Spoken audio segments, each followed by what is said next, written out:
We bring you the latest updates from the Pna Newsroom. The SIM registration bill may gain the distinction as the first law to be signed by President Ferdinand Marcos Jr. This after the House of Representatives ratified yesterday the bicameral conference committee's report on the bill for signing by the President.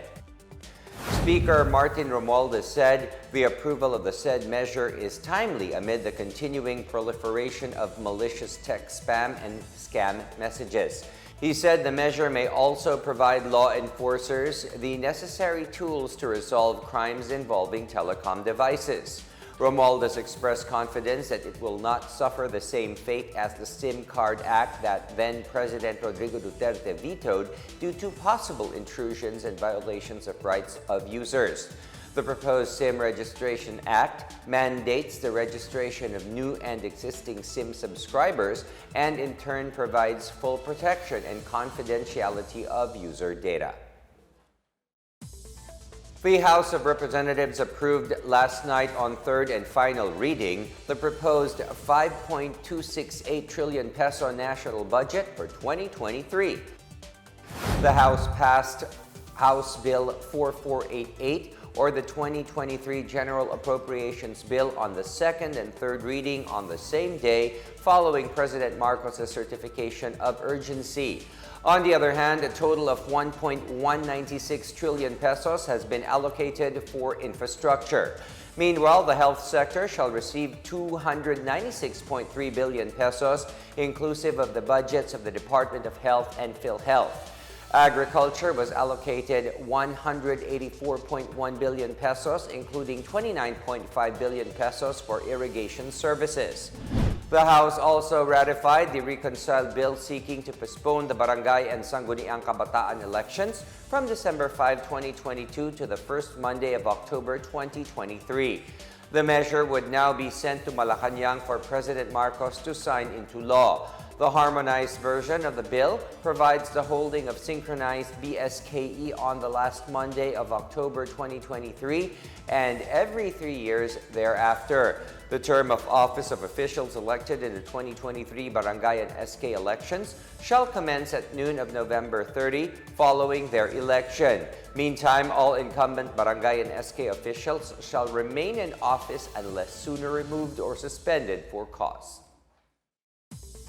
The Department of Human Settlements and Urban Development or DHSUD enjoined private developers to participate in President Bongbong Marcos' Pambansang Pabahay para sa Pilipino program. DHSUD Secretary Jose Rizadino Acuzar stressed that priority housing program is not only designed to address the country's housing backlog, but also to tap the economic pump-priming potential of the housing industry. Acuzar said the program will be a big market for private developers as it will trigger much-needed economic activities in the sector and propel its recovery from the adverse effects of the pandemic.